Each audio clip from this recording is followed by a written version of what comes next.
For 3,000 years, the Kraxen had been the galaxy's nightmare.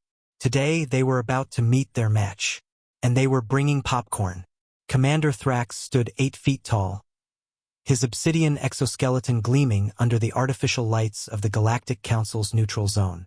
For arms crossed in casual dominance, he surveyed the diplomatic gathering with the confidence of an apex predator who'd never met a challenger. His species had evolved on Kraxos Prime, a planet where the rain was acid, the gravity could crush most species flat, and the herbivores had armor-piercing teeth. "The humans have arrived," his lieutenant whispered, barely concealing amusement. "Shall we demonstrate why Deathworlders sit at the head of the table?" Thrax's mandibles clicked in what passed for a smile. "Let them come. I'm curious to see these Earthlings the Council insisted on inviting. Their planet has, 1/3 our gravity. Breathable atmosphere? Liquid water that doesn't dissolve flesh." He laughed, a sound like grinding stone. "They probably consider a mild storm dangerous." The doors opened. 5 humans walked in, and Thrax's first thought was disappointment. No natural armor. No visible weapons growing from their bodies. No redundant organs visible through translucent skin. Just soft, bipedal mammals in fabric clothing. The lead human, a woman who introduced herself as Ambassador Chin, smiled warmly. "Commander Thrax, we've heard so much about the legendary Kraxen. It's an honor to finally meet the galaxy's premier Deathworlders."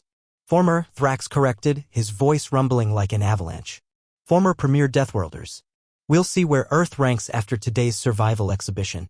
The Council had arranged a friendly demonstration. Each species would navigate their own planet's worst environment simulation. The Kraxen would go first, naturally. Show these soft creatures what real survival looked like. Thrax entered the Kraxos Prime simulation with his team. Acid rain began immediately, hissing off his natural armor. Gravity increased to bone-crushing levels. Predators attacked from every angle, things with too many teeth and not enough mercy. The Kraxen moved like a military unit, precise and powerful, crushing threats with brutal efficiency. They completed the course in 30 minutes. Respectable even by their standards. "Your turn," Thrax announced, gesturing to the Earth simulation. "Try not to die too quickly. The medical team is standing by." Ambassador Chen's team entered their simulation. Thrax watched the monitors, ready to enjoy the slaughter. The environment materialized, a jungle. Just a jungle. No acid. No crushing gravity. Some rain that looked almost pleasant. "That's it?" Lieutenant Krex scoffed. "Their worst environment is vegetation?" Then the humans started moving. And everything went insane. Chen's team didn't move like soldiers. They moved like chaos given form.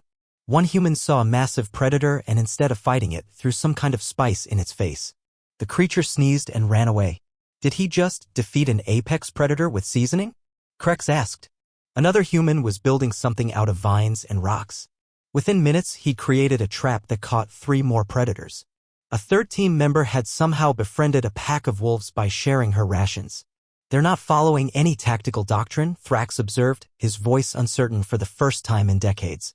"Look at that one," Krex pointed at a screen where a human was using mud and leaves to become invisible. "He's not even using technology. Just dirt." But the real shock came when they reached the storm section. A Category 5 hurricane, the sim announced. The Kraxen leaned forward, expecting the humans to finally show proper fear. Instead, one human pulled out a metallic can, popped it open, and took a drink. "Is he consuming a beverage? In a death storm?" Thrax's mandibles hung open. "Energy drink," Chen explained over comms, her voice casual despite the howling wind. "Johnson needs his caffeine fix. Hurricane or not." They watched Johnson finish his drink, crush the can against his forehead, and then use the sharp edge to cut rope for a shelter. "In a hurricane." While humming. "They're insane," Krex whispered. "Certifiably insane."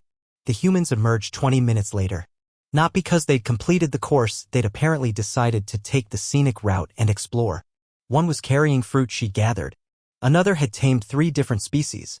Johnson had somehow built a still and was distributing what he called jungle juice. "You weren't supposed to colonize the simulation," Thrax said weakly. Chin shrugged. "Sorry, force of habit. We see empty land. We tend to nest." The after-action review was humbling. The Kraxen had survived through strength, discipline, and evolutionary advantages. The humans had survived through everything else. "You used spices as a weapon," Krex noted. Capsaicin. We put it on food for fun, a human explained. You befriended predators. Dogs are just wolves that needed snacks and belly rubs. You built a distillery. In a survival situation. Morale is important. Thrax studied the footage again. The Kraxen conquered their environment through dominance. The humans had done something far more terrifying. They'd adapted to it, worked with it, and somehow made it serve them. I understand now, Thrax said slowly.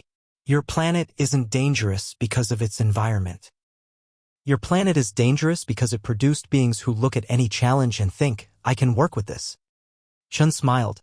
We have a saying, necessity is the mother of invention. When everything tries to kill you, you get creative. When you can't outfight something, you outthink it. When you can't outthink it, you make friends with it. And when all else fails. She gestured to Johnson, who was showing the Kraxen how to make improvised explosives from simulation materials. You get weird with it. You're not warriors, Thrax realized. You're something worse. You're adapters. Improvisers. He searched for the word, wild cards. Deathworlders, Chin agreed. Just a different kind. You evolved to dominate death. We evolved to make death get creative. Trust me, after a few million years of that, death gets tired and just lets us do our thing. The Kraxen delegation left that day with a new understanding. They'd always believed strength made a Deathworlder. The humans had shown them something far more terrifying. A species that turned every disadvantage into an opportunity, every predator into a potential pet, and every crisis into a chance to invent something unnecessarily dangerous. As Thrax filed his report to the Kraxen High Command, he wrote, humans are not apex predators. They're apex survivors. They don't conquer environments, they transform them. They don't have natural weapons, they build better ones. They don't have armor, they have creativity. Recommendation, alliance preferable to conflict. They're not trained. They're forged. And they think hurricanes are appropriate weather for recreational beverages. His lieutenant asked him privately what he really thought of humans. Thrax was quiet for a long moment. They brought caffeine and fire to a storm zone and walked out smiling. They don't follow the rules of survival. They make survival follow their rules. Being human isn't an evolution. It's a philosophy. A terrifying, chaotic, impossibly effective philosophy. So they're dangerous? Dangerous. Thrax laughed, but there was no humor in it. The galaxy has a saying now. The Kraxen are Deathworlders because their planet tries to kill them. Humans are Deathworlders because they convince their planet to help them kill everything else. He turned to look back at the human delegation, who were now teaching other species how to make esmores, using the emergency heat lamps. You don't conquer Earth. You just hope it ignores you.